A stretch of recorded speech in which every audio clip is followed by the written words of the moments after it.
बेचारा 5 नमाजें पढ़ाता है, सारी जिंदगी बच्चों को अलिफ बा ता सा पढ़ाता है, वो बेचारा सारी जिंदगी पीर बन ही नहीं सकता।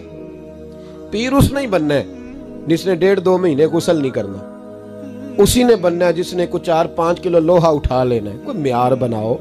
शेखुल हदीस ऐसे हैं जिनको मैं जानता हूं, बेचारों की बेटियों की शादियां नहीं हो सकी, पैसे कोई नहीं, और तुमने गवैये और नाथ खां अमीर कर दिए, जो जाके गवैयों के पास सोर सीधी करके तपला सरंगी पे वो तुमने अमीर कर दिए, करोड़पति कर दिए। वो जाली पीर जो दुआ तक नहीं जिसे मांगनी आती, वो खरबपति है। और मस्जिद का इमाम बेचारा रो रहा है कि चलो कहीं से पैसे आ जाए तो मैं भी बच्ची की कहीं निस्बत कर दूं। मेरे अपने शहर की बात है, एक बड़ा कीमती बच्चा जामिया निजामी में पढ़ता था, उसके वालिद साहब आलिम थे, और बच्चा मेरे साथ बड़ी मोहब्बत थी। छोड़ छाड़ के वो बच्चा कहने लगा मैं साउथ कोरिया जा रहा हूं, मैंने नहीं पढ़ना। 2-3 साल से छोड़ गया। उसके अब्बा ने मुझे फ़ोन किया कि आपसे बड़ी अकीदत रखता है, आप इसको समझाएं। मैंने फ़ोन किया, मैंने कहा बेटा तू पढ़। कहने लगा हजरत साहब अब्बा जी 35 साल मस्जिद में रहे हैं, मेरी बहनें इस तरह की हैं कि शायद कभी गैर महरम को मेरी बहनों ने भी ना देखा हो। तीनों की तीनों कुरान की हाफिज़ा हैं, फाजिल अरबी अदीब अरबी किया, सारा दिन कुरान पढ़ती हैं।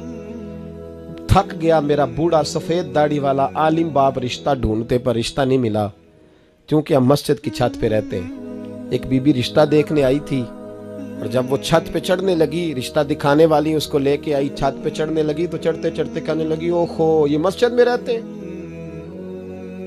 मेरा बेटा ससुराल आएगा तो दोस्तों कहां बिठाएगा, मैंने नहीं करना रिश्ता। कहते हैं मिन्नत की मेरे बाप ने कि छत पे जाके देख तो ले। कहने लगी ना भाई रिश्ता नहीं करना।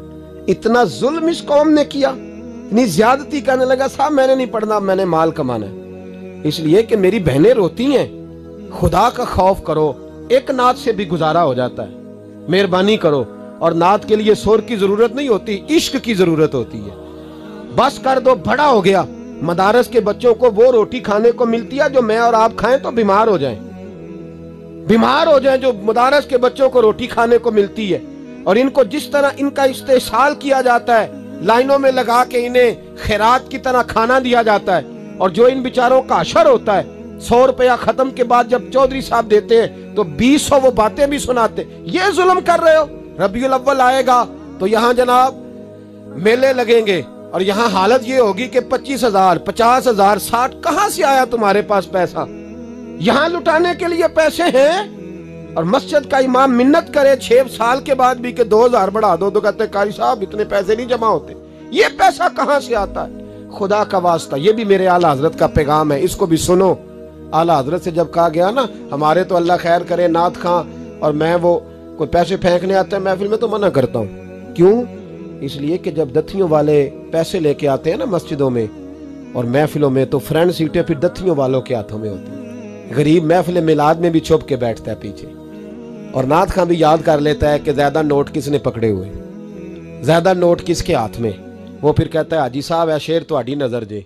मैं क्या बदबख्ता, नबी पाक दे नाम दा शेर भी बंदे दी नजर हो सकता है, जिसमें हुजूर की तारीफ हो रही हो, बंदे की नजर किस तरह होगी? शर्म करो, डरो अल्लाह ताला। सिर्फ दौलत की खातर ये भी फिक्र रजा है, करूं मद है अहले दुवल रजा, मैं करूं मद है अहले दुवल रजा, पड़े इस बला में मेरी भला, मैं गदा हूं।